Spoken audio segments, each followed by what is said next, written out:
This episode is brought to you by 8 Sleep. My God, am I in love with 8 Sleep.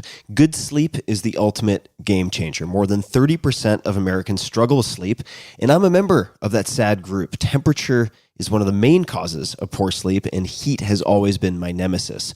I've suffered for decades, tossing and turning, throwing blankets off, putting them back on, and repeating ad nauseum. But now, I am falling asleep in record time, faster than ever. Why? Because I'm using a simple device called the Pod Pro Cover by 8 Sleep. It's the easiest and fastest way to sleep at the perfect temperature.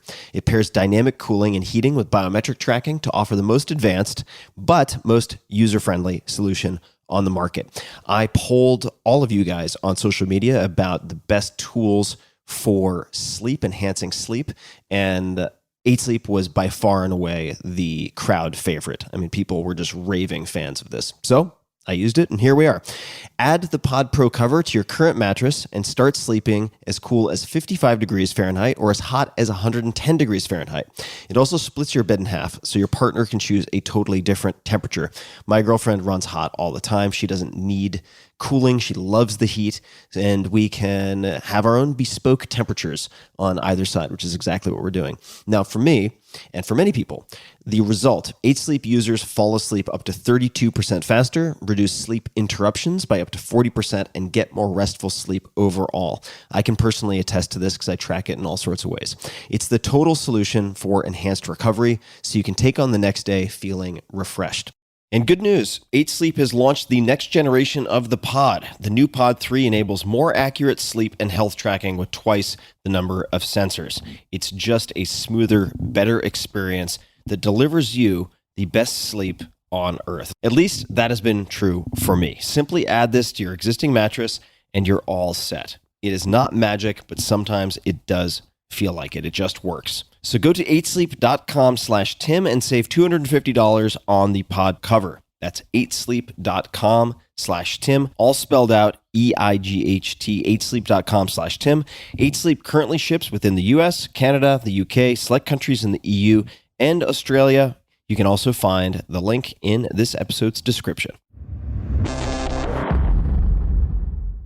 This episode is brought to you by Vuori Clothing, spelled V-U-O-R-I, Vuori. I've been wearing Vuori at least one item per day for the last few months, and you can use it for everything. It's performance apparel, but it can be used for working out. It can be used for going out to dinner, at least in my case. I feel very comfortable with it. Super comfortable, super stylish, and I just want to read something that one of my employees said. She is an athlete. She is quite technical, although she would never say that. I asked her if she had ever used or heard of Vuori, and this was her response. I do love their stuff. Been using them for about a year. I think I found them at REI. First for my partner, t-shirts that are super soft but somehow last as he's hard on stuff. And then I got into the super soft cotton yoga pants and jogger sweatpants. I live in them, and they too have lasted. They're stylish enough I can wear them out and about. The material is just super soft and durable. I just got their Clementine running shorts for summer and love them. The brand seems pretty popular, constantly sold out. In closing, and I'm abbreviating here, but in closing, with the exception of when I need technical outdoor gear, they're the only brand I've bought in the last year or so for yoga, running, loungewear that lasts and that I think look good also. I like the discreet logo. So that gives you some idea. That was not intended for the sponsor read. That was just her response via text. Vuori, again spelled V-U-O-R-I, is designed for maximum comfort and versatility. You can wear it running. You can wear their stuff training, doing yoga, lounging, weekend errands, or in my case, again, going out to dinner. It really doesn't matter what you're doing. Their clothing is so comfortable and looks so good, and it's non-offensive that you don't have a huge brand logo in your face. You'll just want to be in them all the time. And my girlfriend and I have been wearing them for the last few months. They're men's core short, K-O-R-E. The most comfortable lined athletic short is your one short for every sport. I've been using it for kettlebell swings, for runs, you name it. The Banks short, this is their go to land to sea short, is the ultimate in versatility. It's made from recycled plastic bottles. And what I'm wearing right now, which if I had to pick one to recommend to folks out there, or at least to men out there, is the Ponto Performance Pant. And you'll find these at the link I'm going to give you guys. You can check out what I'm talking about, but I'm wearing them right now.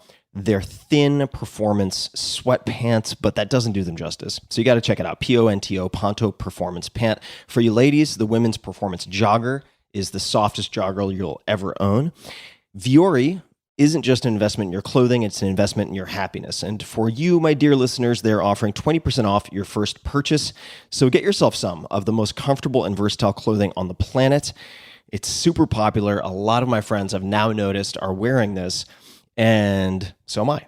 VuoriClothing.com/Tim. That's VUORI clothing.com/Tim. Not only will you receive 20% off your first purchase, but you'll also enjoy free shipping on any U.S. orders over $75 and free returns. So check it out.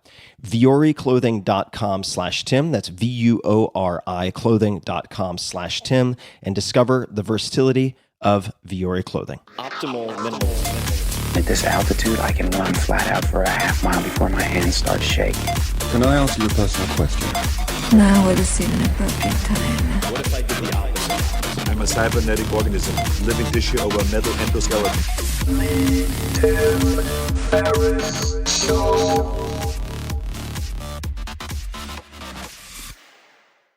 Hello, boys and girls, ladies and germs. This is Tim Ferriss. Welcome to another episode of The Tim Ferriss Show. Have my friend Rolf Potts here. Rolf Potts. Who is Rolf? Rolf is the author of the international bestseller Vagabonding, subtitle, An Uncommon Guide to the Art of Long-Term World Travel. That was one of the two books I traveled with in the years preceding the writing of the 4-Hour Workweek.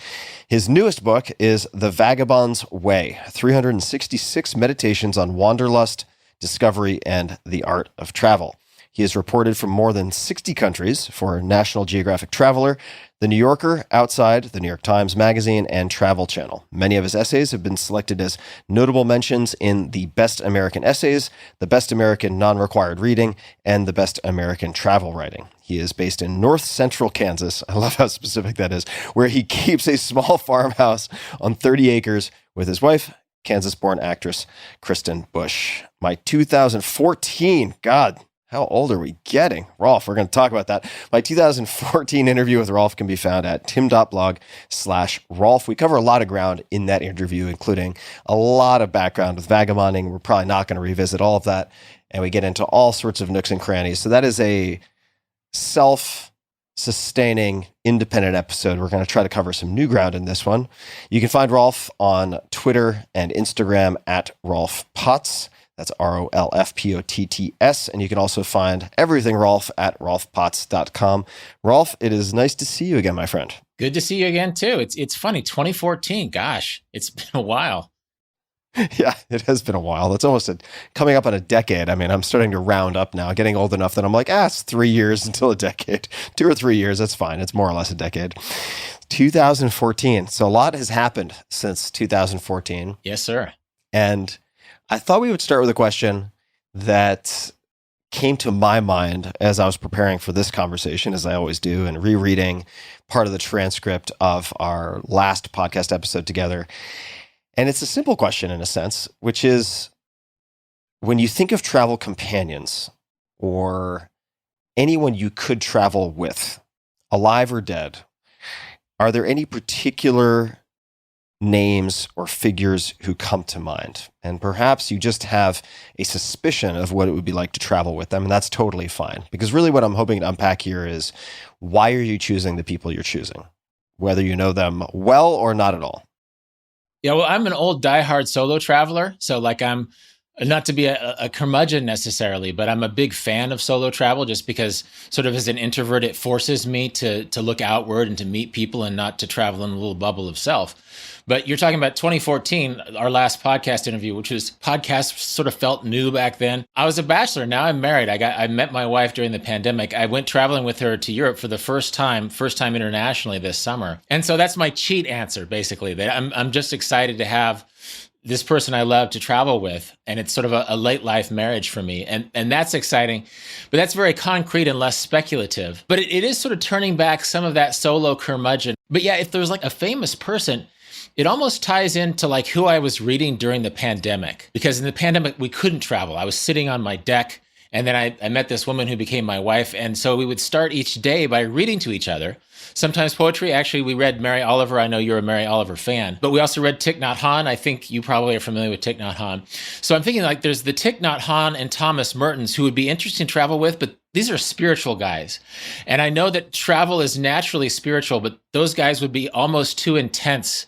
I think that I would always feel like I could never measure up to these saintly monk guys. So another guy we read to each other during the pandemic was Ross Gay. Do you know the poet Ross Gay?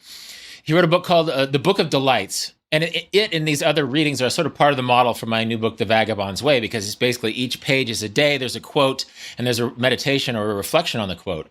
And Ross Gay's book is 100 reflections, and he just seems like a guy I'd like to hang out with. And he has a great chapter about loitering and how loitering to him, it's a crime, like especially poor or people who aren't white are sometimes picked up for loitering, but loitering is just not necessarily doing anything. It's being inactive. And Ross Gay says, well, actually, to me, that sounds like a good time. And as I was writing the new book, it occurred to me that actually really super luxury vacations, like the image we have of luxury vacations are people who are wealthy, who are paying a lot of money to do nothing, to sit by a reflecting pool with the robe on and do nothing, as if you couldn't sit at home and do nothing, right? And so travel becomes this pretext for doing nothing. And so I just liked Ross Gay's way of looking at the world. And of course, my wife and I would read to each other every morning. And he's not quite as competitively spiritual as Thich Nhat Hanh or Thomas Merton, who might make me feel less than spiritual. So he seems like he'd be a good companion as we find ways to loiter around the world together. So I have not stayed in a hostel in at least a handful of years. I mean, I used to stay in hostels. Even if I could afford a much more expensive hotel, I found that incredibly boring, sitting in a hotel room by myself. I can do that anywhere. Let me stay in a hostel and do the bike tours and get to know people and so on. I imagine, I have not explored this recently, that hostels probably mimic many other environments where you walk in and each person is glued to a screen and there's much less engagement. I have to imagine that's true. Probably when the booze comes out, maybe things get a little more social. That tends to inevitably be part of the hostel experience. Are there ways that you might approach it? What advice or thoughts would you share with folks? Well, I remember the historical technological moment when that started to shift. For me, it was around 2007, actually around the time the 4-Hour Workweek came out, actually, where I would sit in hostel lounges and people, this is when Wi-Fi was more ubiquitous, and people were really locked into their laptops. Later it became smartphones. And that sort of communal environment that happens in the hostel lounge just wasn't happening like it was before. And the great thing about a hostel lounge is that, like, for all of the planning you do in advance of your trip, and maybe while you're saving up money, it'll take you 2 years, you're planning all this stuff. Like one afternoon in a good hostel lounge with a bunch of people who are leaving the country that you're entering or have been to a lot of the places you've been to, that is like on the ground intelligence that is priceless and so much better than what you could find through mediated information. Actually, George Orwell talked about this in an essay called The Road to Wigan Pier. He said that when you take a train from Scotland to London, you sort of erase the experience of that journey that would have happened had you walked it. But I can criticize that, but I'm not going to not take the train, right? I'm not going to walk to London every time I want to go there just because there's more life to be experienced along the way. That serves a purpose. Our mobile devices also serve a purpose. It used to be this idea about 20 years ago that technology is something that would allow you to experience the world without leaving your home. Well, unfortunately, now we're in a situation where you can travel and not leave your home when you experience the world, right? You're still looking through the same screen, the same black mirror, which you get all of your distractions. You're chatting with the same knucklehead friends you do usually, you know. You're really confining your experience to the size of this screen. So while I don't want to knock it outright, and I very much do use my smartphone, I use technology, you really have to navigate that because one of the gifts of travel is attention. It is the actual experience of things happening. It's also of making mistakes and being an outsider and being vulnerable and leaving yourself open to places. And so easier said than done, but actually sometimes it can't hurt to, in that hostel lounge situation or wherever, to be the person who interrupts somebody looking at their phone, asking a dumb question, and then sort of breaking that ice. Because I think sometimes it is almost group conformism. We've all defaulted back to our phone. We may as well be in our own bedroom back home, but instead we're in a hostel lounge making dumb jokes, you know, via iMessage with our friends. I think one person, if they're like did you just say that you came from Chiang Mai? I'm going to Chiang Mai. Tell me about Chiang Mai.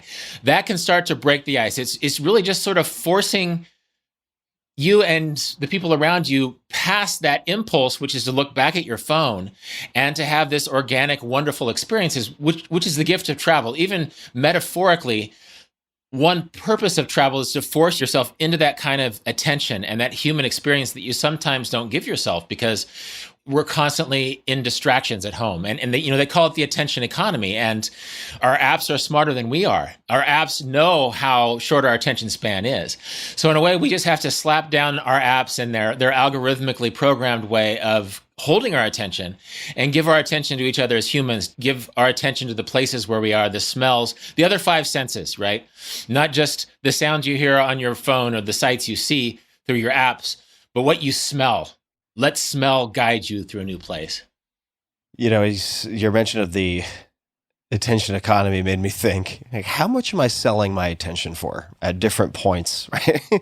And I mean, that's more of a metaphor in the sense that thinking of how much I'm valuing my attention at different points, right? And how am I allocating it as if it were a budget, a fixed budget. And that's something I'm going to actually reflect on because I have some travel coming up. Is something like couch surfing a partial remedy because the social expectation perhaps is greater in a setting like that, in the social arrangement of something like couch surfing, which I haven't used in a long time. So I don't know if it is alive and well or if it is now turned into something else or is defunct. I have no idea. More so than, say, a hostel in current day 2022. How would you think about that? In other words, is it even worth going to a hostel if you're going to have to assault people to grab their attention, to ask them about Chiang Mai? Well, it's worth going to a hostel. I remain a fan of hostels for people of any ages. There's this, they used to be called youth hostels, and there's a historical reason why they're called youth hostels, but they're really, I've taken my parents to hostels in their 60s and they loved it. So I don't want to poo-poo that. And actually, you mentioned activities. There's tours and dinners and other times in hostels that give you non-screen time with other humans. Couchsurfing is a good opportunity when you can have it. Couchsurfing didn't take off like we may have thought it was. Couchsurfing, the social media site, like it was 10 years ago, it's still an option. There's also things like homestays and planned activities where actually sort of in local economies, instead of staying at a hostel or a hotel, you can just pay a family to stay at their house. And it's almost like study abroad, but you're just passing through and the mother is cooking for you and you're hanging out with the kids and it's more interactive. So there are ways. How would you find that? If you wanted to find that in Destination X, let's say, Chiang Mai, probably not the example I would use, but let's just say, who knows? Go to Kansas. I'm going to London. I'm going to Burma. I mean, who knows? What would be your approach to finding such a homestay? Would you just Google homestay fill in the blank place? That is exactly what I was thinking. I keep there are lists of homestays. I still maintain my vagabonding.net website, and I have resources that are things about all kinds of lodging, including homestays. And homestays sometimes are more common often they're really common in Latin America for some reason, less so in North America. And that's where you start. Google the place where you are at homestay because it's a thing. And then ask around after them, even ask at the hostel, because this can be really interesting. And then you sort of get into the life of a family who's in the community. You're also directly paying into the community instead of having money siphoned off through middlemen. Your money is going to the family. They're practicing their English. They're cooking for you. They're benefiting financially directly from your role there as a guest. Curiosity is another great tool in your toolbox as a traveler. Just in any situation, just asking questions. For my own podcast, I recently interviewed a woman who decided to go hitchhiking across Europe looking for pastry recipes. So when she got taken to a town, she would just ask, where's the closest bakery? And they're like, yeah, there's one up the street. And then she would go and say, this is delicious. How do you cook it? And people weren't used to that. And she would just, basically that was her window into the place. And just people opened their hearts and homes to her because they took interest in what they no longer thought that much about and wanted to learn something that they had. So I think that curiosity, be it for a homestay or pastry or just like whatever, I think you said before that when you travel, you look for something like martial arts because it gives you a community. It gives you people to be curious with. I think once your screen is down and you have that human being in the room, your curiosity is going to lead you in all these directions that you had no idea existed before you started asking after those things. Yeah, totally. And your story about the pastries made me think of a story that Cal Fussman told me. So Cal Fussman, writer, interviewer extraordinaire, he wrote the, I think it's What I've Learned column for Esquire magazine for a very long time. So he interviewed Gorbachev and Muhammad Ali and everybody you can imagine. And what he did when he was very young and traveling internationally with no money, when he didn't know where he was going to stay that night or the next night, he would get on a bus going from point A to point B, and he would try to find a grandma to sit next to, and he would ask as his example, like, how do you make the best goulash? And like by the end of the trip, he'd have a place to stay. He'd have amazing goulash. The people around him on the bus would be curious about what the grandma was saying, and they'd debate it or they'd agree, and it would turn into a whole mini community on this bus en route to wherever he was going without any plan whatsoever. Cal is a great example because he's an interviewer, right? So he has sort of perfected the art of sort of ingratiating himself and getting on their good side. And so curiosity is his job description. Yet we all have curiosity in our toolkit as travelers of just, I'm just thinking in Kansas, like basically anybody who comes in a non-tourist state like Kansas, where I'm talking to you from now, and speak in a foreign accent, they're immediately going to have the interest of whoever is talking to them because this is a pretty isolated part of the country. In that same way, curiosity about the most basic things, I guess, and this Cal will tell you this as an interviewer, people, maybe Mikhail Gorbachev is a different example, but most people aren't used to people taking an interest in them. And so if you're asking for a pastry recipe, for a goulash recipe, if you're saying, is there a place around here where there's a pickup game of soccer or basketball or something, then suddenly people in their family don't ask that. All of a sudden, you're taking an interest in these smaller parts of their lives, and suddenly the door swings wide open to an experience of travel is not something that's a consumer experience, but it's just one of the gifts of being in a new place. To double down on the pastry story, it strikes me that, and we've spoken about this on multiple occasions, both recorded and unrecorded, about the perils of being overscheduled or over-determined in your plans for travel, let's just say, not leaving much space for improvisation or adaptability in your plans. As I was prepping for this, I was contemplating the different reasons that people may be inclined to do that. Or they end up being reactive, or they end up on their phones all the time, even though they've been waiting 6 months to go to Paris, right? And then they're on their phones all the time. Why is that? And it strikes me that one plausible answer is that they don't have a focusing theme or through line in the same way that that woman you mentioned had with pastries. It's a focusing function. And perhaps you could speak to inventing or different missions one could have. And Kevin Kelly photography might be an example. But could you perhaps just give a handful of such examples? Because I do think that it's not just for the benefit of the mission that you have a mission. There's a lot of collateral benefit that radiates out from that. I mentioned Kevin Kelly in my new book as a guy who he set out, like he wanted to be a photographer for National Geographic. And so he called the office and they're like, yeah, kid, you're 17 years old. No, thanks. So he decided to go to Asia and take photos anyway. And so he traveled with like 500 rolls of film and one spare shirt. It's a great story.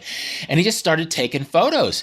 And he traveled there for like 9 years while other backpackers were sort of partying and not really sure what they were going to do. He had a mission. He was out taking photos. And to this day, he has a new book out of his Asia photos. To this day, those spectacular. Photos, it's amazing. Vanishing Asia. 30-year plus project. Yeah. Yeah, I contributed to that Kickstarter or whatever, just because I believe in his vision as a photographer, because he threw himself into it. Like, what university was going to give him that experience of 9 years of shooting film every day in Asia? Another thing is, I was in Sumatra, like the last year before the pandemic, early in 2019, I was in Sumatra, and I was staying at this eco lodge on this little isolated part of the island. I love Sumatra so much. And I was hanging out with birders and surfers. And these are some of the happiest travelers I've ever met, because the birds or the birders would pay so much attention. I'd be eating my dinner in the lodge and they start arguing over like something that they see hundreds of yards away in the tree that I can't even see. Like, they have something through which the lens of their travels forces them to pay attention to what other people overlook, which is birds, which are everywhere, right? And so as the more I spent time in Sumatra, the more I realized if I just sit still and stop being bored, I bet there's things in these trees. And so I saw macaques and birds and amazing things just by allowing myself to be still. The surfers are great because they're just looking for waves. And in a certain sense, the surfers I met, they're great guys, but they're sort of crappy travelers because they're not interested in anything that's inland. Like I went to Lake Toba, which is one of the great Sumatran places. It's this volcanic lake where you can get like an $8 guest house and jump off the rail of your balcony and swim in this volcanic caldera. And they're like, yeah, no, I haven't heard of it. Like, because it's not on the ocean, right? But they were learning Bahasa Indonesian so well. They knew their maps. They were such capable travelers because they used their obsession as a map for learning all the other skills that fell into place as travelers. And so whereas some other very young, capable, smart travelers I knew would always default into boredom mode by looking at their phone. It's that same instinct you have back home. You look at your phone, you fall asleep, you wake up, you look at your phone. That frames your days. These guys were just thinking about waves, and it taught them language skills. It taught them food skills. It made me wish I was a better surfer because it made me realize that having that kind of obsession, be it pastries or surfing, is really a great pretext to have adventures that you could never imagine before you left home. You mentioned something a few minutes ago that I had not been aware of. So you said, I took my parents who are in their 60s. Now, you're not an ancient guy by any stretch, but you're also no spring chicken, right? So how old were your parents when they had you? Oh, no. Well, this happened a long time ago. That was 20 years ago. Oh, yeah. Okay. My parents are pushing 80s now. So sorry for the timeline discrepancy, but they had gray hair. They were retired. It's funny how at the time I thought they were really old. Like now I'm in my early 50s and 60s is like right around the corner and it doesn't feel like it's going to be that old. But at the time I was used to being sort of this solo dirtbag who was just up for anything and just living out of a rucksack and doing what I wanted. And then suddenly my parents were with me and I was thinking, okay, whatever. But we were in China, right? And Chinese culture really respects age. And my parents are school teachers and they're just curious about everything. But it actually happened in Europe too. People thought my parents were cute, even as they were sort of incompetent wandering around Paris and Prague. It was such a great pretext and a good reminder that expertise is less important than open-heartedness and curiosity. Because in a way, the roles reversed. I was the parent. I was the expert. I was the one who was trying to keep them out of trouble, making sure they were fed. And they were just throwing themselves into every day. And the thing about the hostels is, this is a great thing about travel culture too, is that it was rare that people would be not interested in them just because they were 40 years older than them. That they just thought, fair enough, you're staying in the hostel, I'm going to treat you like anybody else. So it was so cool to see my parents just sort of see the young people bend towards what my parents were up to, and my parents do the same. And it was a really great experience, and it made me realize that, I hope I travel until the day I drop dead, because it really keeps you new and fresh and vulnerable to new experiences in a way that it's hard to pull off at home, and it was fun to see. Yeah, totally. So comment and then a follow-up. So the comment is, and I've done this, I just hadn't recalled it when we were chatting about hostels earlier. I have gone to hostels to just talk to the people who work there and not to stay at the hostel, because you have, this is maybe going to sound like a strange comparison, but for people who've seen Game of Thrones, you have like the spider, who's this hub of all information and knows exactly what's going on in the town and the city gossip and what's happening in the realm. And on benevolent side, if we're not looking at a character exactly as the spiders depicted in Game of Thrones, a lot of the folks who work in hostels just have all of their fingers on the pulse of what is happening. And so you can also just wander in and have a cup of coffee and chat them up for a bit and ask for a few recommendations and not necessarily stay in the hostel. But the hostel does have the effect, to your comment about your parents, of breaking down a lot of the social barriers that our cultures have constructed or that we have constructed. The separation of generations that you tend to see in North America much more than South America and so on. The question that I wanted to ask was, as the solo dirtbag traveler, get up and go anytime, marriage now, what happened? I mean, I'm not saying that in a bad way, but how did you personally arrive at a point where you're like, okay, this is the next step? It's a good question. And I wish there could be some sort of replicable lesson here that if you just do this during a pandemic, you'll meet your soulmate. But I just, through dumb luck and a dating app, I met my person. I met my soulmate during the pandemic. It's funny. She's from Kansas. I'm from Kansas. I've sort of been searching for my Kansas girl on the other side of the world. And she was on the other side of the world. She was living in Europe when the pandemic happened. She came back to be close to her family. I was living close to my family. We were both sort of bored on a dating app one day. And it's like, wait a second, really? You're out there? And it just went from 0 to let's get married in no time flat. So in a way, I met the right person and it was great. But I think just being open to that and realizing that was a thing. I think as a dirtbag traveler, and I've always been a proud dirtbag traveler, there's some compromises you make in life where you think, I am sort of sacrificing traditional love for an interesting life and for freedom and for flexibility and for the ability to be anywhere at any time. And then you meet this person, then you meet your person. It's like all those song lyrics that you sort of rolled your eyes at in your 20s suddenly make sense. It's like, yeah, sure. Give me an old 60s Motown song about love. That's what I'm experiencing with this person. And so it's great. It's the ability to experience something, and it's not like I fell in love for the first time, but experience that full-throated, full-hearted, all-in love when I was pushing 50 was fun to see. And there's almost a travel parallel in that sense, in that you're always seeking newness. And I think I sort of had a scab over my heart in a certain sense because travel was so rewarding and the freedom to travel was so rewarding that I didn't realize I could have it both. And then suddenly I met this person. It's like, oh. And I think when I proposed marriage, I used Walt Whitman's line, I give you my hand, I give you my love more precious than money. Will you come travel with me? Shall we stick together as long as we live? If I didn't quote that directly, I paraphrased it because it's like, yes, this is my person. Come travel with me and come stay here with me too. We have a good life here in Kansas as well. But it's interesting. And this probably doesn't happen to most people. I think a lot of people really get into the love mindset in that age that features romantic comedies, your 20s or whatever. But for some reason, I thought the price of an interesting life was not having traditional love relationship. And I was blown away to fall in love during the pandemic with my person. Just a quick thanks to one of our sponsors, and we'll be right back to the show. This episode is brought to you by Athletic Greens. I get asked all the time what I would take if I could only take one supplement. The answer is invariably AG1 by Athletic Greens. If you're traveling, if you're just busy, if you're not sure if your meals are where they should be, it covers your bases. With approximately 75 vitamins, minerals, and whole food sourced ingredients, you'll be hard-pressed to find a more nutrient-dense formula on the market. It has a multivitamin, multi-mineral greens complex, probiotics and prebiotics for gut health, an immunity formula, digestive enzymes, and adaptogens. You get the idea. Right now, Athletic Greens is giving my audience a special offer on top of their all-in-one formula, which is a free vitamin D supplement and 5 free travel packs with your first subscription purchase. Many of us are deficient in vitamin D. I've found that true for myself, which is usually produced in our bodies from sun exposure. So adding a vitamin D supplement to your daily routine is a great option for additional immune support. Support your immunity, gut health, and energy by visiting athleticgreens.com/Tim. You'll receive up to a year's supply of vitamin D and 5 free travel packs with your subscription. Again, that's athleticgreens.com/Tim.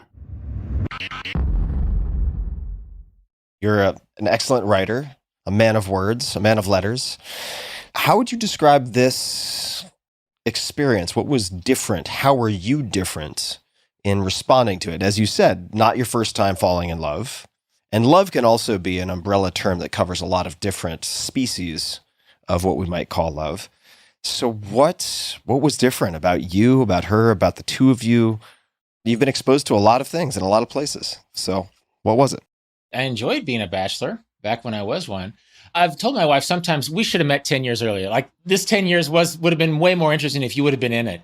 And she's here, yeah, I'm not sure if we would have been ready. I'm not sure if I would have been ready for you and you for me. And so I think sometimes maybe I'm a person who just needed to grow a little bit, to be more open-hearted, to be ready to meet this person. And I'm suddenly this believer in fate. But I sort of needed to work through some things. I needed to travel some and just sort of get a sense to where I realized I needed that, that I wouldn't have lived a complete life. I needed my other half, I needed that full-throated, open-hearted love. And it sort of caught me by surprise. But now that I have it, it just doesn't make sense. It's like, what was I doing all those years before I met my wife? Does that answer your question? I think it does. It does. I would say, I suppose I'm hearing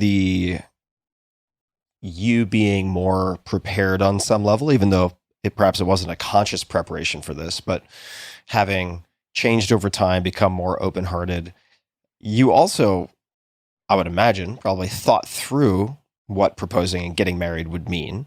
And I suppose if you have any other pieces of advice or suggestions for folks out there, maybe one who you're talking to, who is, I'd say, getting to, if not having already passed the midpoint in life, who is not yet arrived there. What would you say? I think that needs to be worked through. I think too many people in all societies marry too soon because it's sort of expected. I think it will complete them somehow. I think working through ambivalence or through uncertainty is an important thing. You know, I had a concussion. I wrecked a motorcycle in Asia in 2019, and it led me into some post-concussive depression. And I think, actually, I'm not sure how hardwired for depression I am. I'm sort of this reflexive optimist, but it also felt seasonal depression sometimes. And so it was probably always there. But just sort of working through, sort of having my head knocked in a little bit and sort of working through dealing with aloneness and sadness and realizing that being completely an island away from other people is not necessarily a desirable thing. And I don't think that depression necessarily is going to compel someone to just marry the next person who walks in the door. I think I was very lucky to meet someone who was very well suited to be with me, and I with her. But I think working through those, just realizing it's something you need. I think I realized I needed that kind of love before I met my wife. And when I met my wife, it's like, oh, well, there you are. So I worry, my nightmare is that I may have met her 10 years earlier and not recognized the way that she completed my way of being in the world. And so I would say, don't be afraid of those negatives and the sadness, but be honest with yourself. I think sometimes maybe men have a problem with this more than women, is that self-sufficiency, trying to be completely self-contained and having freedom and not really having obligations to other people in life doesn't always yield happiness in a way that sort of yoking yourself to somebody else's life can. And so I can speak with expertise about travel, less so with love. I still feel like I was really blindsided by it. And again, very lucky to have experienced it in the full-throated way that I did. But I think just sort of working through it and realizing that complete independence and sort of being pinched off from other people in the world is not necessarily the best way to live. I must ask you, because it's come up a few times, what do you mean by full-throated? Full-hearted, I've heard. Full-throated, yeah, sorry. Maybe that's a poetic term. Full-throated is like speaking it aloud. Like, I'm a Midwestern guy, okay. And so we stand far apart. We don't hug as much. We don't say as much. Full-throated is when it's like, when you verbally state your love. You know, it's not just, you know I love you, hon. You know I love you. No, it's when you think about it so often that you have to say it. Yeah, got it. Okay, I'm glad I asked. Yeah. Did you always suspect that you would end up back in Kansas? Or did you think that was the furthest thing from any possible geographic, I don't want to say resting place, because you're not resting, obviously, you're not dead. But did you foresee ending up back in Kansas? Was that something that you had as your homing beacon in some respect, or was that not the case? I don't think so. I think I always had a fondness for Kansas.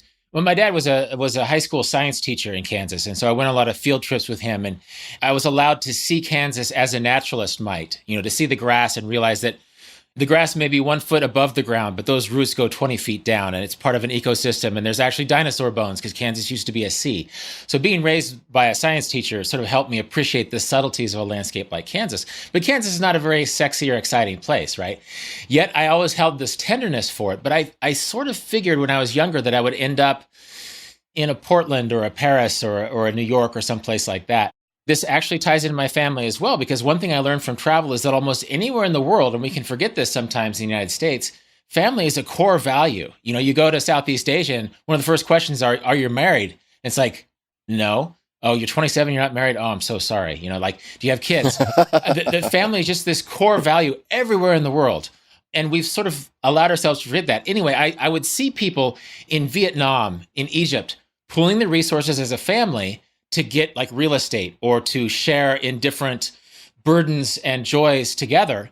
And so, gosh, it's been almost 18 years.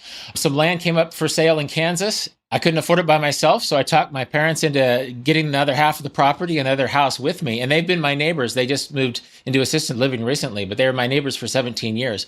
And it was really great. They keep an eye on my house when I was gone. Things are dirt cheap in Kansas. You've talked about geo arbitrage many times before. The Great Plains is the dirt cheap place to live. And this is something I talked about in my first book, Vagabonding, the idea of, travel doesn't necessarily need to make you unemployable.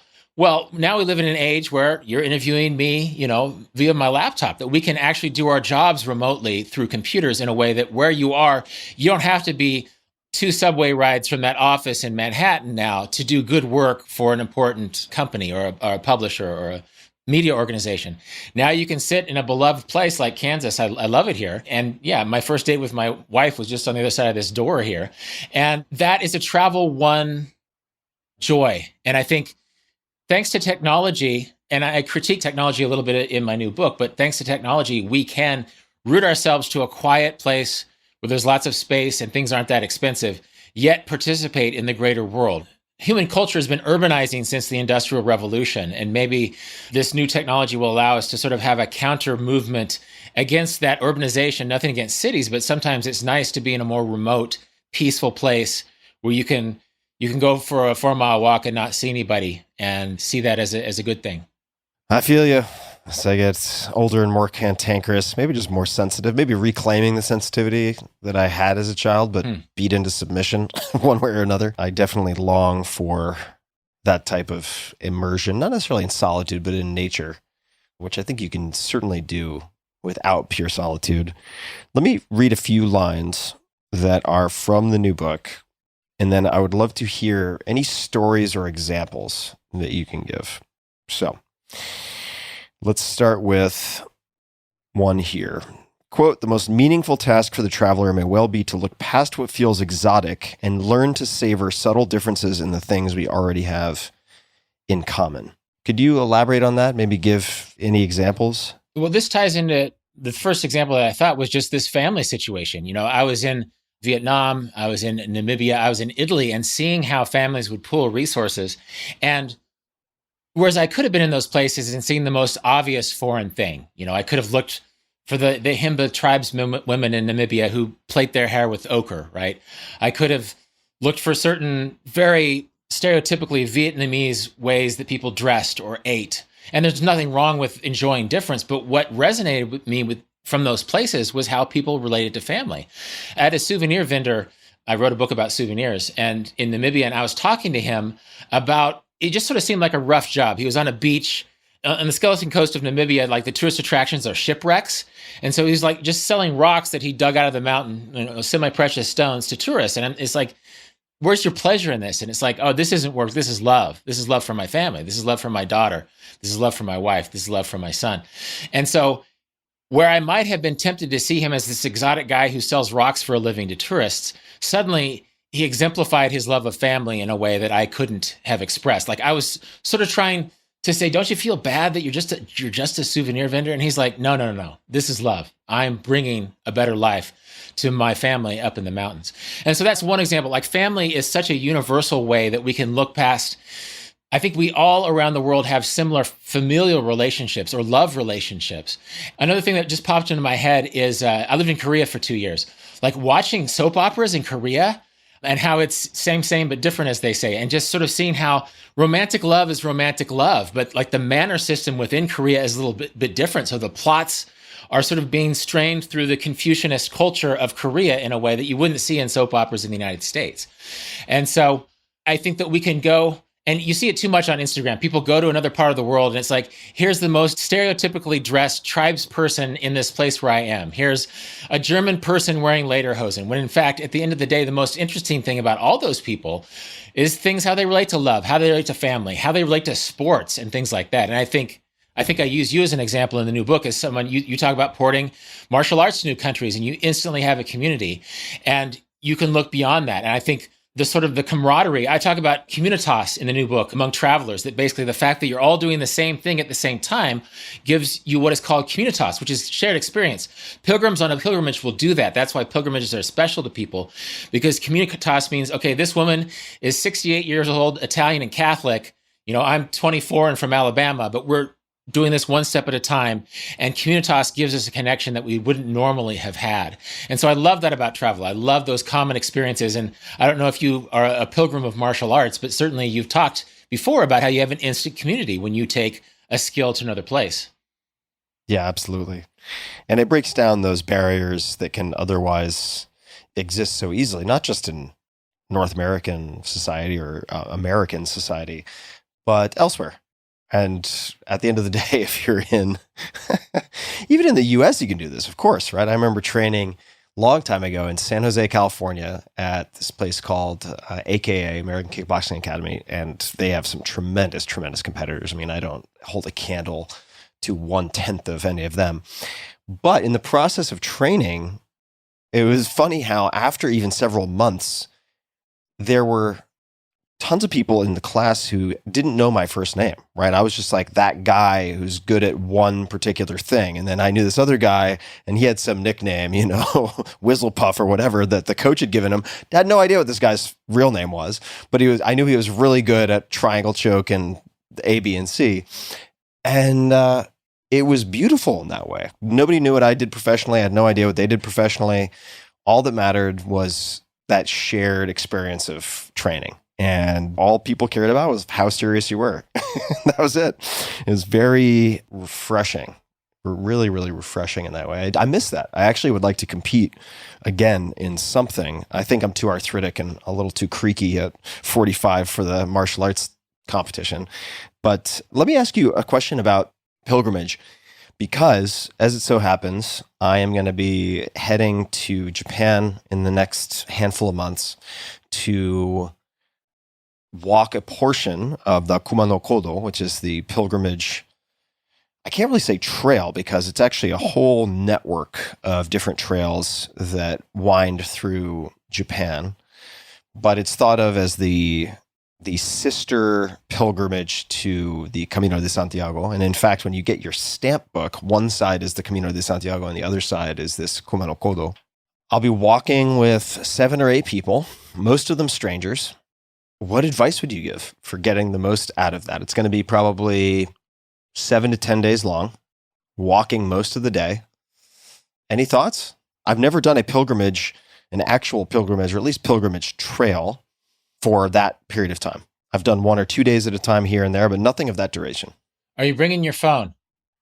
Well, I'm not saying you don't. I suppose you shouldn't, yeah. My default would be to have my phone. Mm-hmm.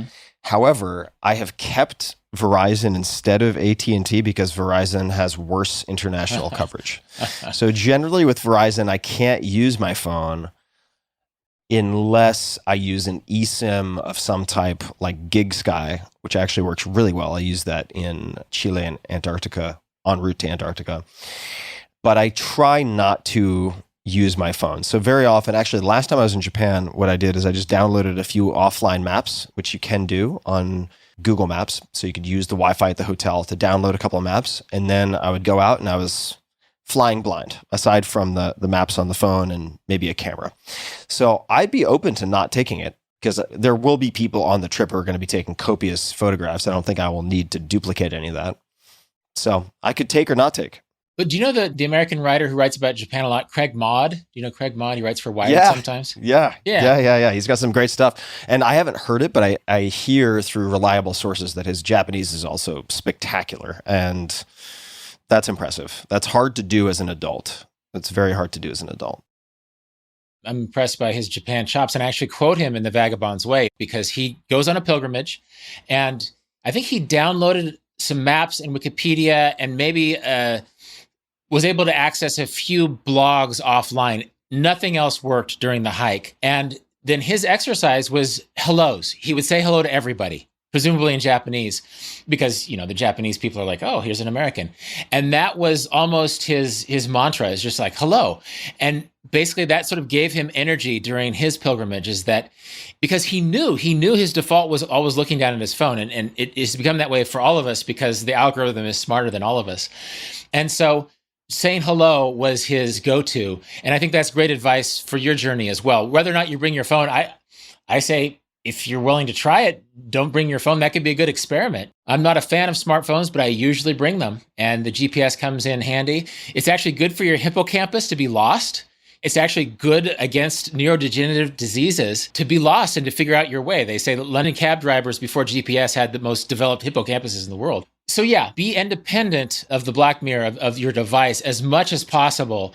And this is a psychogeographical strategy. We may have talked about this a little bit when you were in Paris years ago, but find ways to play games with your sense of place. And flaneur is one strategy where you just sort of wander into the experience of the city. You're not following a map, but you're just sort of following what captures your interest. Psychogeography is to sort of create a little trick to make yourself pay attention. And so for Craig, it was saying hello to people on the trail. But maybe you could think of something else. Maybe you're going to collect something, or maybe you'll be a bird watcher or a surfer or whatever. But maybe find a little bag of 6 little tricks that you're looking for, little ways to force yourself to pay attention. And it's a shame that in the 21st century, we have to do that. We have to force ourselves to pay non-digital attention to things. But travel is a great pretext, and I'm actually excited to hear how it turns out, Tim. Yeah. Oh, I'm super excited. I can't wait to get back. It's been a number of years. Still close with my host family from age 15 and really want to see them. And it's wild, man. It's wild. You know, my younger host brother now has like 3 or 4 kids, runs 3 companies. It's just bizarre because he's always frozen in time for me as this little brat. So it's just wild to think about. And I will say for people who may want to experiment with this, that about 2 years ago, I just surrendered and accepted, as you said, that the algorithm, specifically the armies of engineers and computer science PhDs, and now certainly, you know, machine learning and AI, are so overwhelmingly favored to win any battle of attention with an individual that you are, I was going to say, bringing a knife to a gunfight, but that's not even, you're bringing like a matchstick to a gunfight. I mean, you just have almost no hope to put up much resistance. So I removed all social apps from my phone 2 years ago and have missed exactly nothing, because you can still access it if you need to or want to through laptop, although it's a little more difficult with certain platforms because they recognize that they want to hook you on the cocaine dispenser. So they force you to use mobile so that it can track you and do all sorts of other things that I don't like. But it has had, to my knowledge, nothing but positive impact on me professionally, allowing me to focus and batch and so on. And if you want to post on Instagram, guess what? You can do it in batches, right? And you can use something else, a surrogate, say like a buffer app or Meet Edgar or one of these services. You don't actually need to be scrolling through your feed ever necessarily. So that has been very helpful. But even the messaging apps now are so distracting. I mean, it's like you've got WhatsApp and iMessage and Signal and Telegram, and everybody uses something different. And it just becomes a whack-a-mole. So maybe I will leave my phone at home. Certainly with 7 or 8 people who are mostly technologists of some sort, I'm not worried about dying in the forest. It's not a concern. Not a concern at all. Get a stack of postcards, and every time you want to send a text message, send them a 2-week postcard instead. Yeah, that's a good idea. Yeah, stack. Backpack full of postcards. Yeah. Let me ask you another, or it's not really an ask, but it's to mention another quote from the new book. And you can expand in any way you like. Would love if any stories or examples come to mind, of course, because that's just how my mind works. Quote, "In an information-drenched society that tempts us to choose unhappiness over uncertainty, it is helpful to remember that one of the key gifts of travel has always been uncertainty itself." I could have been paraphrasing you. I feel like we talked about this, or that's a phrase that I know is probably not too foreign to you. Yeah. No, it's not. Yeah. This really falls into the idea of preparation versus leaving yourself open to chance, which is really the gift of travel. And that goes into the ideas of flurrying your way through a city, or using psychogeography to surprise yourself, to sort of force yourself into being surprised by a place. Because in a way, if we bring a menu of options to a place, then we're sort of bound by the size of the menu and what's on that menu. Whereas if we throw the menu away and we just, and this is a metaphor, not just talking about food, if we're open to any kinds of experiences, then you can experience what you didn't expect to find. Like once I was wandering through Cambodia, and I had a lot of great experiences back in my dirtbag backpacker days. And I'm a pretty tall guy. I was like the tallest guy by a head in Cambodia. And I got invited to a volleyball game because these local villager guys thought I would be the ringer. And ladies and gentlemen, I've never had my ass handed to me in sports so much by these guys in Cambodia who were so much smaller than me. They actually kicked me off the team. They brought me on as a ringer, and they kicked me off because I'm reasonably athletic, but these guys just lived, and breathed volleyball. And actually, Asia is a great volleyball culture if that's your sport. And so I think had I gone into that experience just with my Anchor Watt map, I wouldn't have had that deep humility that came. And then the friendship that happened afterwards, the beers, the guys, I made their day by being the 6'3" guy who was just completely inferior to them in volleyball. That's just one of many experiences where one of my mantras is walk until your day becomes interesting, because then things happen to you instead of going with expectations about something that will happen to you. You just sort of walk and what happens. And you let go of that uncertainty to a little bit, because sometimes we're sort of task-driven people back home. But why not just let a day breathe? Why not just walk until you get your ass handed to you in volleyball, or somebody invites you to a festival? I mean, this happens more often in places where you're obviously not from there. I think I was a little bit spoiled by spending the first 8 years of my international travel career in Asia, where I don't look very Asian. And so I was always obviously not from there. You do not. It's an understatement of the conversation. Right. Yes, you do not look very Asian. I do not look Asian. And so I had the privilege, and it really is a privilege, of obviously not being from this place. And so it's like, let's talk to this dude. He's not from here, right? And so it gives so many rewards. And I feel like that uncertainty scab, I peeled off a long time ago because it's been so rewarding in life. And I think maybe Asia cured that of it. It's just like, here's the pasty guy. Let's go bring him to our parents, or let's go include him in this soccer game, or let's go see if he wants to eat these boiled fish eyes or whatever. And then it just makes the experience more interesting. And so I think sometimes the uncertainty isn't really uncertainty in the face of danger, but just uncertainty in the face of not having a list of things to do and not having a set itinerary for a given day. When in fact, I love museums, but at the end of the day, it's those weird, random, getting your butt kicked in volleyball moments that are much more memorable and lead to these connections that no amount of certainty could give you. And that's what uncertainty does give you. Are there any particular tactics or recommendations? Let's say somebody agrees with this. They're like, I totally agree with what you're saying. Every trip I've taken has been pretty tightly scheduled. What do you suggest? Right? So you can walk until the day becomes interesting and get lost, especially in a place like Japan. I mean, it's so safe, generally speaking. It's fantastic. Plus the English, at least when I was last there a few years ago, I mean, the English level tends to be quite low. So you automatically get more excitement that way. And do you have any other suggestions? I mean, one thing that came to mind for me, for instance, I was like, look, if you're in Japan and you're wandering around getting lost, and let's say you don't find a cool park or this, that, or the other thing, some big, obvious point of focus, you could also just decide, today I'm going to walk and get lost, and I'm going to go into every convenience store and try to notice the things that are different in those convenience stores, because they are quite different. Even if you go into, say, a 7-Eleven in Japan, they are not the same as a 7-Eleven in the United States. And that might sound really stupid, but you start to notice a lot of little details. And any other suggestions for injecting some uncertainty if somebody wanted, as funny as this might sound, instructions for injecting uncertainty? To your 7-Eleven in Japan example, people who are in a hurry to get to those 5 tourist attractions don't have time to linger in the 7-Eleven and see how weird, there's those bean paste sweet things that you buy there, right? Yeah. Oh, yeah. And so really slow down. If you have 10 days in this country, spend them all in one town or spend them all in one region, and don't force yourself to rush from one place to another. One of the philosophers I quote in the new book is Byung-Chul Han. Have you heard of, I think he has a book, I think it's called The Scent of Time. Oh, great title. Yeah. Well, he talks about how you can't fast forward sense. Of the 5 senses, like there's probably people who are listening to this right now on double speed or 1.5 speed. You can fast forward sound. You can fast forward through a movie, right? You can't fast forward through the smells of a market.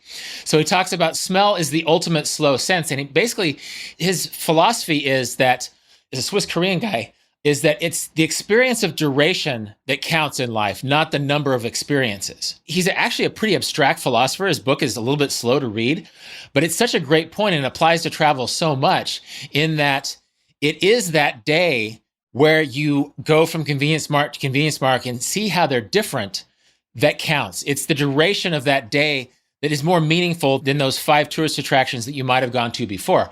You and I have hung out in Paris before, and actually we had a great walk in Paris, which we can talk about if you want, but oftentimes I have friends, students who'll come to Paris, and it's like, I ordered lunch and it took them forever to serve my lunch. And then I wanted the bill and it took them forever. I had to find the guy.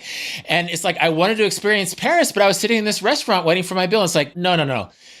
That 3-hour lunch is the experience of Paris. You know, the Parisians are not standing in line for the Louvre. I'm not going to knock the Louvre. It's fine. But that was the most Parisian thing you experienced that day, was sitting for 3 hours and just sort of watching the world go past you. You know, if you're willing to sit still, then you are a spectator in daily life of the world. And so, yeah, I think about Byung-Chul Han's philosophy quite a bit, that it's the experience of duration. If you can find ways to savor experience, to slow it down, and to notice that from that cafe table in Paris, it's just as Parisian as any other part of the city, and you can actually watch it with more attention to detail. And this isn't just Paris, but anywhere. If you slow down and instead of moving through a place, let that place move through you for a while, it's going to be so much more affecting. Are there any other books or thinkers, writers, movies, doesn't really matter, anything at all that has had an impact on your ability to maybe extend your perception of time, slow the passage of time, increase your savoring of time, anything like that? I mean, you mentioned The Scent of Time. I'll throw one out there and buy some time. I read a novel. It was gifted to me by my brother, who has a very high bar. And it took me several attempts to get through the first 100 pages because it's very dense. And you can't put it down after 13 pages and pick it up for 7 pages 2 days later and then read another 12 pages. That will never work. You have to kind of get the balls in the air and juggle so that your short-term memory is doing some work. But that novel, if you get to the talking fish, I'll only leave it at that, you'll realize, oh, okay, this is about to get very strange indeed. And that book had a profound impact on my way of perceiving the world and time for a few weeks. It was very, very cool experience. Are there any other books, writers, thinkers, experiences that people might be able to look to themselves that have changed your experience of time or your ability to slow down? I've been weirdly obsessed with time ever since I met this guy in a monastery in Massachusetts on my first vagabonding trip. I was like 23. This dude, wherever he is, thank you, whoever you are. He just left the Navy. He was in the contemplation room of a monastery. And I didn't want to become a Trappist monk, but it's like the only place where I could stay for free. And I was a dirtbag and I wanted to stay there. And I knew this guy, he was just out of the Navy. He wasn't necessarily going to become a monk, but he was really interested in monasticism. And he had this skull and crossbones on his arm. And that's where I learned the phrase memento mori. I had no idea what memento mori, remember death, is, the philosophical idea of remember death. And I've been thinking about it ever since. You know, actually, one of the inspirations for me as a traveler, you know, for vagabonding and up to the new book, is just the idea of that life doesn't necessarily reward you in time. My grandfather was a Kansas farmer. He worked really hard from the age 15. He dropped out of school, took over the farm when his dad died, worked his ass off. And then when he got to retirement age, his wife, my grandmother, got Alzheimer's disease, and he took care of her for the rest of his life. And so that was a really heartbreaking thing when I was young. But I realized that that time isn't just given to you in a rational way in life. You have to grab time as you are allowed to grab it. And so there's great writing about time. Is it Oliver Berkman? I think you've quoted other people. I've started 4,000 weeks. 4,000 weeks. Yeah. No, I haven't finished that book, but I always read like 10 books at once. The philosophy of time and the idea of time, and now the scent of time, is something that I've always sort of obsessed about. And actually, one of my favorite filmmakers is Richard Linklater, and time is sort of one of the things he experiments in as a filmmaker. And I love Before Sunrise because it's about a guy who meets his true love, you know, on a train in Austria. Well, I met my wife the one time I wasn't traveling, but that's still a very meaningful movie to me because they talk so much about time in that trilogy, and they talk about journaling, you know, which is something I know you talk about quite a bit, but is not done as much anymore as it was in the 90s when that movie was first made. And just the idea that Celine, that character in Before Sunrise, is talking about coming to this city as a teenager and writing in her journal and basically having a conversation with herself based upon what she wrote in that journal. And Richard Linklater has some other, you know, their Boyhood is about very specifically about time and aging and things like that.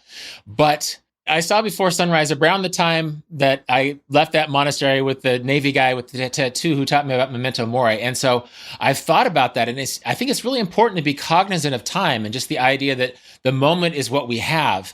And there's so many ways to embrace time. But maybe as an obsessive traveler, it's always puts me into this thought experiment of how time is playing out and how I'm making use of it. You know what I just realized? So I'll just quickly say I'll add an 11th book so that you're reading 11 instead of 10. Okay. Would be The Little Comma Big by John Crowley. That's the novel that I was describing earlier. But I don't know if I've ever asked you about fiction per se. We've spoken about Walt Whitman, and we've spoken a bit about poetry, which I suppose might be in many cases a form of fiction. But largely, when I've asked you about writers and books, it's all been nonfiction. Are there any particular fiction writers or fiction books that have had a large impact on you, or just impact on you, that come to mind? That could have been in the last few years, could have been 30 years ago. Doesn't matter. I'm fascinated by Romana Clef fiction that is basically a sneeze away from real life, like On the Road, right? And my wife, it's such a stereotypical male-female thing. My wife gives me a hard time because she loves novels. She plows through novels. She eats them up. And I always default to nonfiction. But actually, as a traveler, I find that novels are empathy machines. They basically put you into the experience of another human being, and it allows you to experience an empathetic experience of what it's like to live in this country or to be a woman in this part of the United States or whatever. And that's the great thing about novels, is that it brings you into the emotion of what it is. And so I found something that I've done more and more as a traveler is not just read travel books, not just read travel guidebooks, but read novels written by people who live in the country where you go to. And I was just in the Faroe Islands. My wife and I went to the Faroe Islands. And so it was interesting to Where are the Faroe Islands? The Faroe Islands are north of Scotland, southeast of Iceland, and southwest of Norway. They're just mind-blowingly beautiful, and they're very Nordic. Got to pick your season, I guess. Oh yeah, no, we were there in August, and even then, it was the weather was unpredictable. It's like a famously unpredictable place. It's very Nordic there. Their language is Nordic. It's probably the closest familiar language is Icelandic. But it was so interesting. Like I had the guidebook, but I read the Faroe Islands saga, which is sort of about the heathen culture adapting to the introduction of Christianity. And The Old Man and the Sea, I forget the name who wrote that, but it's about these old fishermen who have always transported by boat, but yet their sons are building roads and traveling by roads. It's set in the middle of the 20th century. And so it's about how basically Christianity is this globalized religion that upended the heathen, the Viking religions of 1,000 years ago. He talks about time in this book, that basically the men who sailed out to fish and didn't know when they were coming back, time meant nothing to them. Time was a huge, expansive thing. Their sons who traveled by roads, time is a very concise thing, and they had a much less philosophical attitude towards time. And so it's another book I haven't finished, along with Oliver Burkeman's book. But it was so interesting to look at these. This is great irony. Right. That one of the books you haven't yet finished is the 4,000 weeks on the finite nature of life. Yes. Right. No, actually, you partially know this, but years ago, I thought I was going to write a book called Time Wealth. And then I told my friend Mike, who does my website, it's like, yeah, I want to write it, but I don't have time for it. He's like, okay, how about that? You don't have time to write Time Wealth. Okay. I'm surrounded by books right now. Maybe I should do a podcast about reading 1/2 to 1/4 of a book and then talking about that based upon what we read so far. But it was so interesting being in the Faroe Islands. I saw that school let out. We were in this village one day, and a lot of the kids, this kid was walking by. He was sort of nerdy in a way that I was nerdy when I was about 10 years old. And he was watching an English language YouTube video on his phone. And a part of me thought, this kid needs to be where he is. But also, I remember being a nerdy 10-year-old kid, and the fact that he's in his second language, he's watching a video. And so I think this conversation about how new ideas and new technologies change societies, it's been going on in the Faroe Islands ever since the Norse people decided to introduce Christianity and sort of upend the pagan religion. It's been changing since they built roads, and then the men who fished are different from the men who drove cars. And so this is a roundabout way of saying I don't really read that many novels, but it was interesting how they tied together. It's that empathy that the novels put you into characters in a way that nonfiction really can't. You get information from nonfiction, which is why I love nonfiction, but then they're just these empathy machines. Putting you through a novel allows you to empathetically experience other lives. And oftentimes, if it's written from the perspective of the country you're visiting in any part of the world, it's just a great resource to have as a traveler. Yeah, I love novels as empathy machines. Yeah. Yeah, I would guess, and this is pointing the finger back at myself also, the people who are historically heavily predisposed to nonfiction probably are not suffering from a lack of information in their lives. And so maybe an IV of empathy vis-a-vis some really compelling fiction might be a good counterbalance or medicine. There's information versus ritual, because I was just thinking another thing that I touched on in the book is the idea that we get information from books is pretty new. The idea that a novelist creates a story that we read and we recognize him as the author of that is pretty new, because historically stories are shared in communities. And you can still go to parts of the world where literally or metaphorically stories are shared around a campfire. And nobody owns the story. It's just this person who tells the story is the one who tells it the best, not the person who wrote it. And so I think people like you and me are a little bit obsessed with information, forget that so much of human resonance comes through stories, and even shared stories, and even common stories. And I think that's why we have urban myths. That's why we have all these weird stories that float around, because there's certain things that we gravitate toward. So maybe that's a resolution. Another thing for your pilgrimage, read some fiction, read some Japanese fiction and see how you do. Because information can be an obstacle sometimes. How much information do you need? I don't know. I'm swimming it every day. So Yeah, I remember one of my friends and past podcast guest, Derek Sivers, who's a phenomenal guy. His story is just insane. I mean, it's like philosopher king, computer programmer who was also a circus ringleader and traveled around as a musician playing at state fairs. I mean, his whole story is insane and just amazing. And he said at one point, and I think I'm getting it right, but I could be paraphrasing, if more information were the answer, we would all be billionaires with six-pack abs. I just thought that was fantastic. So let me read another snippet here, and we can explore it a bit, or rather I can listen to you explore it. Quote, travel can give us context for the life choices we make at home, and by exposing us to other ways of living, help us fine-tune those choices in a way that makes our home life fuller. Any stories, examples, expansions on that? I think sometimes this also applies to the idea of buying in on property with your parents like you do in other countries. But basically, we have this set of choices, often information-driven set of choices that we abide by at home. But then when we see other people approaching love in a different way, for example, if you go to a country that's still sort of navigating the line between arranged marriages and love matches, right? Which Korea was when I was there. And it was interesting to see how there's sort of a fairy tale. I lucked out. I fell in love with my soulmate, but we attached this fairy tale significance to love that the Koreans I met at the time did not.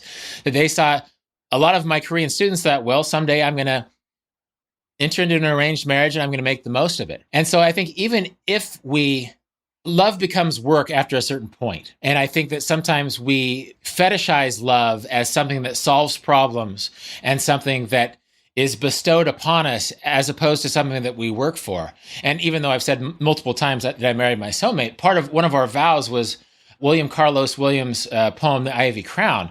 We will it so, and so it is, past all accident, basically.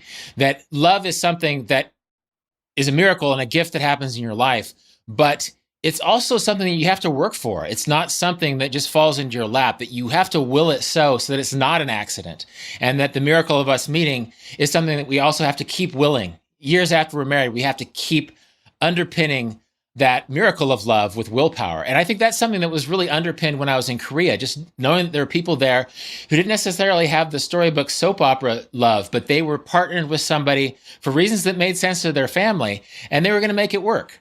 And so that helped me contextualize. There was a long fuse because it was the 90s that I was in Korea, and it was the late 20-teens before I met my wife. But just that idea of love as an active thing, as something that you will sow in a certain way, that's an example of something that was contextualized in a really useful way by other cultures. Actually, Latin America is the same. We're talking about full-throated love. I mean, have you been to Cuba?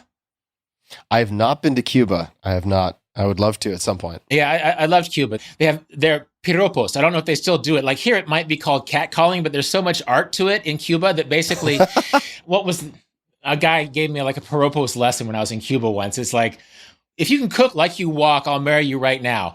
Maybe it doesn't translate very well, but it's very cool. Latin cultures are so much more verbal and so much more artistic about the courtship ritual. Again, in the Midwest, we stand far apart. In Korea, it's much more family oriented. But in Latin America, I think maybe my love language that I can now use on my wife was sharpened by the context of being in this country where people are very unambiguous about their statements of love, even if they're not sure if it's love yet. They're just throwing things out there, and I think it makes their days more interesting. Yeah, nary a sharper contrast could be found than between, I would say, Korea and like Cuba street piropos. Yeah. Or maybe between Kansas and Cuban street piropos, for that matter. No. There were some things directly translated that would be punched in the nose in Kansas. But these Cuban guys, it worked for them. So they can make it work. Yeah. Yeah, different culture.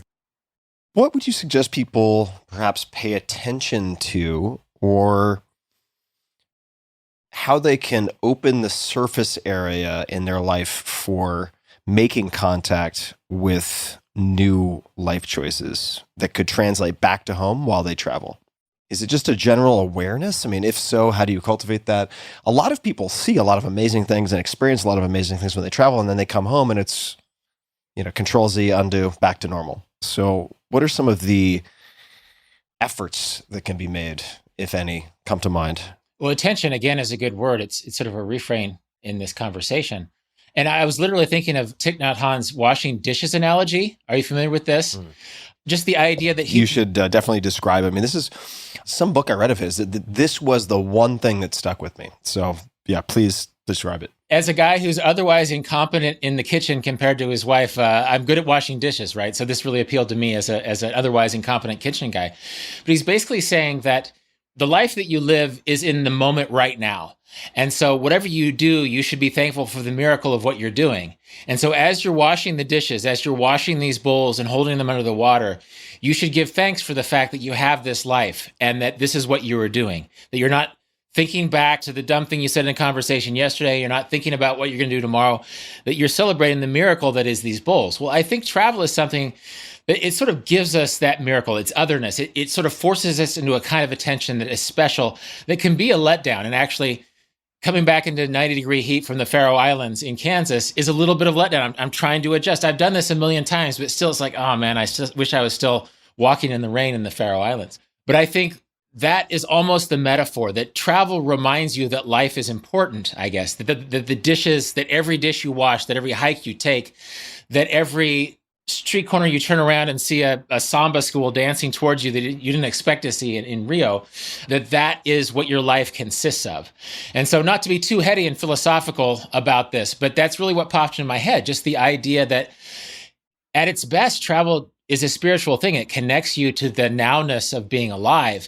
And that's actually something I need to work on right now, Tim, because I'm really missing the Faroe Islands with the cute little sheep and the beautiful views and just that feeling of Viking otherness that I felt there, that I have to reset and remind myself to take that attitude, that dishwashing nowness of the travel experience back home. And it's never a perfectible thing, as proven by the fact that I'm sort of wishing I was in the Faroe Islands now, but that's the best answer I can give. It's just that washing the dish of this moment now and realizing that this is what the moment that you have is what you have, and it should be celebrated.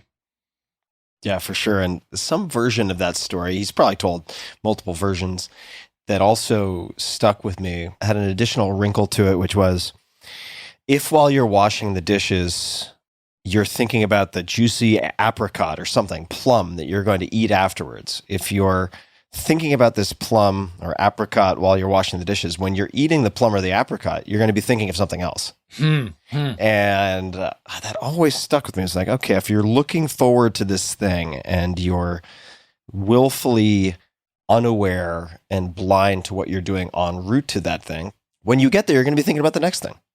And it's going to be pearls before swine. So don't be a swine. That's so good. And it's actually hard to quote a specific book for the dishwashing analogy that Thich Nhat Hanh has, because he's a preacher, right? Yeah.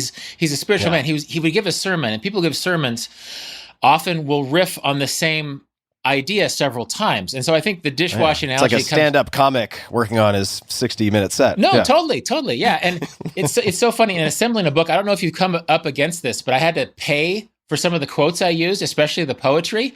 And actually, I found a David Wagner poem, I think through 5 Bullet Friday. There's this David Wagner poem about like the forest knows where you are, let it find you. And I wanted to use that quote, which I'm pretty sure I found through you somehow. Well, he's been dead since like for 10 years at least, but I had to pay his publisher $100 to use like 6 lines of that poem. And so I'm thankful for Thich Nhat Hanh. This is a complete aside. I'm thankful for Thich Nhat Hanh for preaching in sermons that I don't have to pay for his beautiful language, because you don't have to pay for a sermon like you do for a poem. 6 measly lines cost me $600. David Wagner, bless your soul, but I know it didn't go in your pocket. Yeah. So when people hear the woe is us publishers talking about how hard life is, don't let them fool you. There are actually some great economic models at work that have kept some of them afloat for a very long time. Some of them are doing incredibly well. So don't lose any sleep over that. Yeah, and my publisher didn't pay their publisher. I paid that out of my own pocket. Anyways. Oh, that's rich, as they say. But it was worth it. It was a good poem. Yeah, got to get it done one way or the other. I want to mention one thing from our first conversation for people who may not realize the power of the Google in one particular capacity.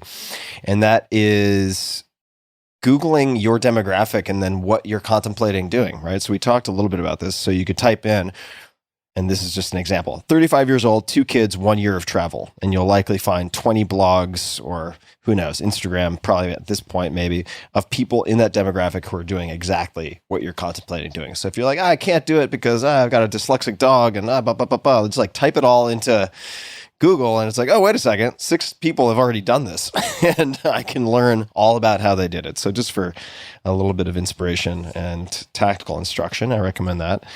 I would love to zoom out for a minute and just talk about the second half of life. So how are you thinking about next chapters for yourself and how you frame that for yourself? Anything at all related to that? This is something I reflect on a little bit in the new book. And specifically, I quote Richard Rohr. Have you read much Richard Rohr? I want to say I recognize the last name, Roehr. Rohr, right? Yeah. Oh, different, might be a different person. So why don't you tell me / refresh my memory? I may not know who this is. He has a book called Falling Upward, which I think the subtitle might be Wisdom for the Second Half of Life. And for a while, I thought I was like I thought he was my own discovery. And I asked him on my podcast. And then I found out he's friends with like Oprah and Bono, that he's way more famous than I thought he was. Yeah, right. You had discovered this hidden gem. Right. Like I found him in the library and it's like, oh my God, this guy's amazing. Everybody needs to know about him. And then I realized that actually Oprah and Bono are friends with the guy. But Falling Upward is about, and I love the analogy. He says that in a way, America is a very first half of life focused society. But he says that the first half of life is creating the vessel of the form your life will take. The second half is filling in that vessel. And it's that. Falling Upward. It's a great book recommendation. It's so wise and it's so smart. He uses the idea, he uses a lot of analogies, but he talks about Odysseus. And we have this idea that Odysseus, we see Odysseus as this traveler, but then also, he's also this guy who comes home and has to court his wife, right? And so there's another adventure that actually happens after he gets home. And I just love the idea of filling your vessel. It's like, we as Americans are obsessed with first half of life. And you and I have used this in a conversation before. It's achievement versus appreciation, right? It's outcomes versus awe. It's like building the life you want versus living the life that you've built. And so my wife is like 8.5 years younger than me. She'll say 9, but we talk about this because we're both above the age of 40. And just the idea that if you are still living by first half of life aspirations and values in the second half of life, then there's going to be diminishing returns. An interesting quote, John Muir, I didn't know this. John Muir made a ton of money selling grapes to Hawaii when he was young. He was a good businessman. I did not know that. Yeah, no, but then he seems like a challenging from a logistics perspective in that day and age. It seems very challenging, but yeah, okay. Well, I think there were so few grapes. He was in California, obviously, but he was shipping grapes to Hawaii. He made a ton of money. And then he decided just to drop out and be the John Muir we know. He decided to walk around and explore the wilderness and be at one with his experience of nature. And somebody said, they talked to this guy, I think his name was E.M. Harriman, who was a very rich magnate. And they're like, well, he's making more money than you. You made all this money and then you quit. Like, don't you want to be as rich as him? And he's like, I already am richer than Harriman because I have all the money I need and he doesn't, right? I have all the money I want and he doesn't. And so I think that's sort of second half of life wisdom, when you realize that you've built the vessel and it's sort of it's a vessel that's worth filling up now. It might not be the vessel you dreamed of when you were 22, but it's a vessel that looks pretty good. And now is the time to start appreciating the life that you're living. Being married underscores it. I travel in kind of a different way now. I think I have less of a gee whiz approach to travel. In some ways, I'll never match up to those first adventures I had when I was wandering through the jungle and getting my ass handed to me playing volleyball. I sort of know where I want to go back to. I know where I still want to go. And I know that I won't ever be able to go to everywhere I dream of, and that's okay. But I have created a vessel that has travel and has this woman I love, and it has this connection to this land in Kansas. And I'm not saying that I'm a perfect example of first half, second half, but I'm thinking about this because I think the United States is an achievement culture. It's less so an appreciation culture. And if you are in second half of life and you're still grinding to achieve something, you're still grinding to compete with the guy next door, well, maybe that has less happiness embedded in it than just appreciating the life that you've built for yourself. And one great thing about success, that's another thing we talked about in our last podcast interview, was success management. And I think I couldn't articulate that as well 8 years ago, but I think success management is taking that vessel and filling it in a way that enhances the life that you've built for yourself. I'm certainly not an expert. Richard Rohr would be a good guy to speak to that. He's a Franciscan priest, actually. He's from Kansas originally. But it's something that has really fascinated me. I think he lives in Albuquerque now. Just the idea that, yes, focusing on filling the vessel is really where I should be now. I shouldn't really be competing for my lot in the world in the way I was when I was in my 20s and 30s, because I have become the person I am, and now I should enjoy it a little bit. Yeah, agreed. I'm definitely meditating on all this and realizing, as I had before, like, number one, don't want to be the old guy at the club. Like, I really don't want to be that guy. Number one. Number two, it's not always, this is a metaphor, obviously, it's not always a great idea to be the oldest geezer in like the NHL. Like, it's a full contact sport. This like individualistic achievement business is very full contact, including a lot of self-abuse and flagellation. And man, you can only take so many hits and so much abuse and so many like physical or psychic reconstructive surgeries before you're like, good Lord, what am I doing to myself? So yes, filling the vessel. I agree with that. Rolf, the new book is The Vagabond's Way, 366 meditations on wanderlust, discovery, and the art of travel. Why did you decide to put this together? Well, it really came out of the pandemic. And in fact, I approached you. I was maybe during that time of depression in 2019. I'm like, I want to write Vagabonding too. And you talked me out of it. For your rationale, basically, unless there's a whole lot of new things to say, don't write the Diet Coke Junior Varsity version of the book people know you for. And that was good advice. But I also, I met Kiki, I met my wife during that time, and we started reading books to each other every morning. There's a lot of Thich Nhat Hanh wisdom that has been collected into day-by-day reading books. The Ross Gay Book of Delights we were reading to each other. We were reading also Ryan Holiday's Daily Stoic, which sort of became a template for the book The Vagabond's Way became, because that was a page-a-day book, 366 chapters, quote by a Stoic, meditation with other contexts, reflection on what that Stoic person was saying. So I realized that maybe one way I could get out of writing Vagabonding too, one way I could bring value to all my 25 plus years of reading about travel and traveling, was to have this idea that basically my wife and I would go out and we were engaging with ideas, but we were also connecting with each other. And our morning readings, be it Ross Gay or Thich Nhat Hanh, whoever we read, that sort of set the tone for the day. And so I realized that there really wasn't a travel equivalent of this, and that I'm a keeper of a commonplace book. I've been saving quotes and thoughts for years and years and years.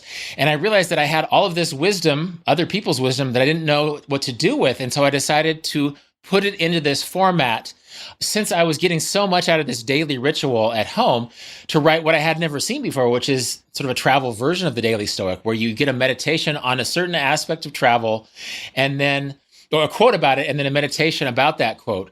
And then, almost like Vagabonding, even though it's not Vagabonding too, it sort of takes you through the journey. So January is about being inspired for the journey and why journeys are important and why it's important to take them now. February is about preparing for the journey in this information-sodden society, how to best prepare for the journey. March is about getting started on the journey. All the way through until December is about coming home and bringing that attitude of travel home. So much like my true love and marriage, it fell into my lap during the pandemic, and it's like, this is the book to write. So yeah, it was really fun engaging with it, and I'm really excited to have it in the world. Amazing. So this might seem like a dumb question. It probably is. I think a full year is 365 days. Right. So is it 366 is Jan 1 to Jan 1? Is that the idea? No, it's leap year. It's leap year. I threw it. Okay. I thought it might be leap year. Okay. Got it. I do end on the cultural context of New Year's resolutions, which is an old Babylonian ritual. It's an old harvest ritual. But I didn't do January 1st twice. I snuck in a leap year just so that people wouldn't have something an empty day during a leap year. Yeah, cover the bases. You got to cover the bases. Well, Rolf, always great to see you.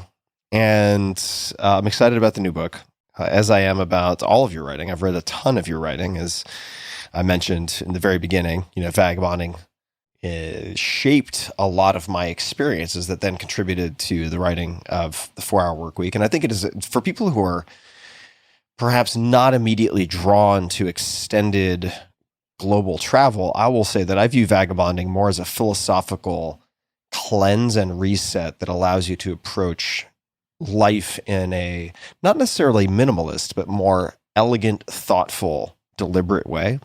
And for all of those reasons, I think it's tremendously valuable as a book and a guide for life, even if you have no intention of traveling. It is using travel as a vehicle for exploring all of these subjects. And similarly, sounds like that's what the 366 meditations are doing in the Vagabond's way. Is there anything else you would like to add? People can find you, of course, rolfpotts.com, and then on all the social. We'll link to all of that in the show notes for this episode. Is there anything else you'd like to add? Any closing comments, requests of the audience?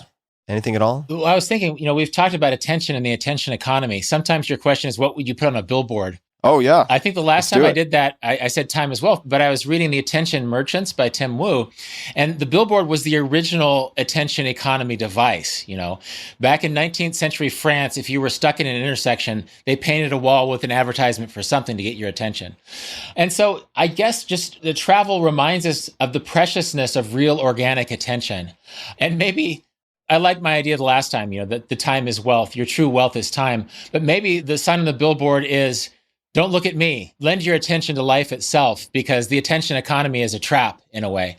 And again, I don't want to knock technology too much, but attention is such a gift, and the moment is what we have. And so that's just something that I reflected on listening to our last conversation. It's like, yeah, billboards are part of the attention economy. So maybe instead of looking at a billboard, we should just look at our lives and pay attention and wash our dishes and make the most of what we have. Here. I agree with that. And it also made me think, I have not actually been through downtown Sao Paulo, but I have heard that they have removed all billboards, or at least for a period of time, the entire city of Sao Paulo, which is a huge city, had removed billboards or outdoor advertising. And it'd be fascinating to go there for the conspicuous absence of that barrage, just to see what it's like, because I've never experienced that in any modern city of any size. And Rolf, so great to see you. I recommend people check out the new book and all the things you've written and will write. The Vagabond's Way, 366 Meditations on Wanderlust, Discovery, and the Art of Travel. Thanks for taking the time, man. It's really good to see you, Tim. Good to see you. And let's meet somewhere in the world someday. Yeah, let's do it. It's been a while since any in-person jam sesh, so we'll make that happen. And for everybody listening, as always, you can find links to everything we discussed, all the names, all the books, all the things at tim.blog/podcast. Just search Rolf, ROLF, and it will pop right up. And until next time, be a little kinder than is necessary, and take care. Hey guys, this is Tim again. Just a few more things before you take off. Number one, this is 5 Bullet Friday. Do you want to get a short email from me? Would you enjoy getting a short email from me every Friday that provides a little morsel of fun before the weekend? And 5 Bullet Friday is a very short email where I share the coolest things I've found or that I've been pondering over the week. That could include favorite new albums that I've discovered. It could include gizmos and gadgets and all sorts of weird shit that I've somehow dug up in the world of the esoteric as I do. It could include favorite articles that I've read and that I've shared with my close friends, for instance.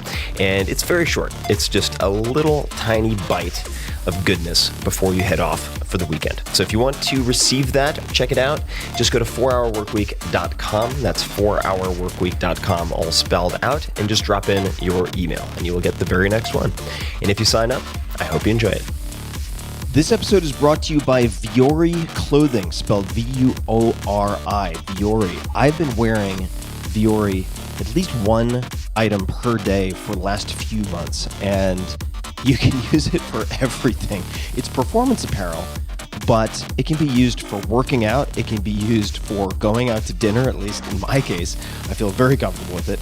Super comfortable, super stylish, and I just want to read something that one of my employees said. She is an athlete. She is quite technical, although she would never say that. I asked her if she had ever used or heard of Vuori, and this was her response.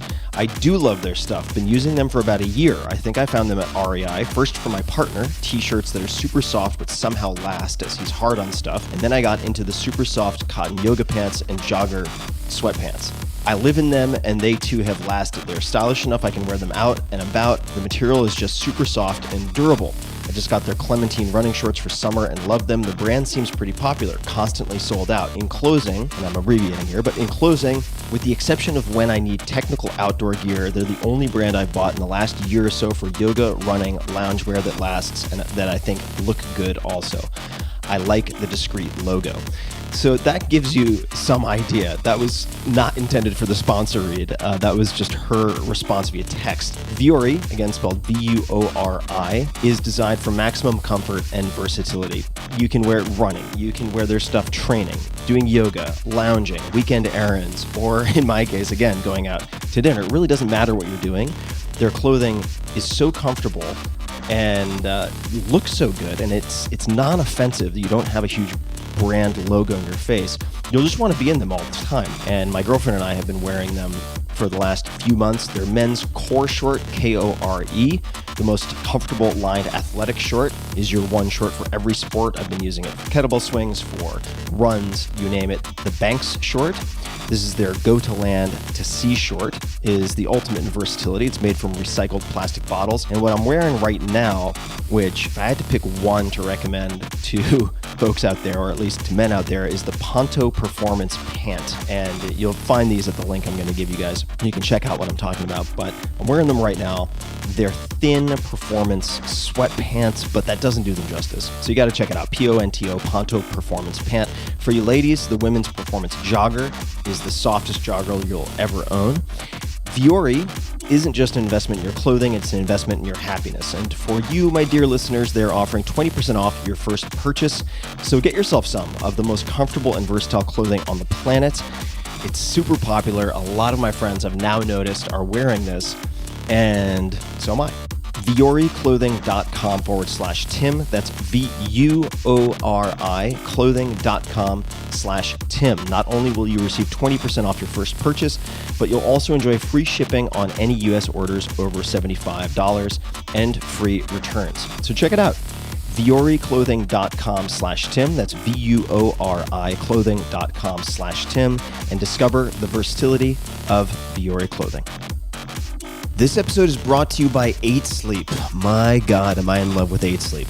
Good sleep is the ultimate game changer. More than 30% of Americans struggle with sleep, and I'm a member of that sad group. Temperature is one of the main causes of poor sleep, and heat has always been my nemesis. I've suffered for decades, tossing and turning, throwing blankets off, putting them back on, and repeating ad nauseum. But now, I am falling asleep in record time, faster than ever. Why? Because I'm using a simple device called the Pod Pro Cover by 8 Sleep. It's the easiest and fastest way to sleep at the perfect temperature.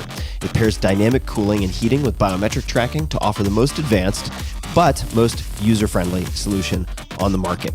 I polled all of you guys on social media about the best tools for sleep, enhancing sleep, and 8 Sleep was by far and away the crowd favorite. I mean, people were just raving fans of this. So I used it, and here we are.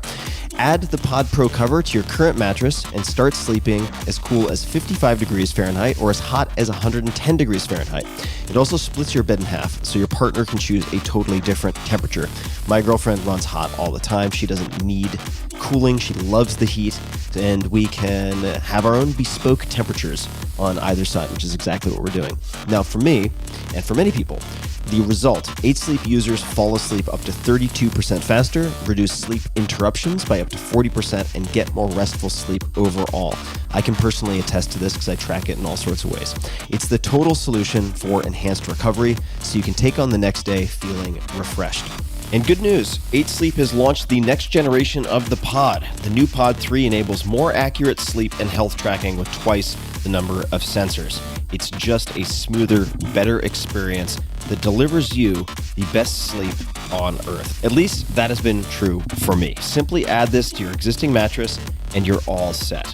It is not magic, but sometimes it does feel like it. It just works. So go to 8sleep.com/Tim and save $250 on the pod cover. That's 8sleep.com/Tim, all spelled out EIGHT, 8sleep.com/Tim. 8 Sleep currently ships within the US, Canada, the UK, select countries in the EU, and Australia. You can also find the link in this episode's description.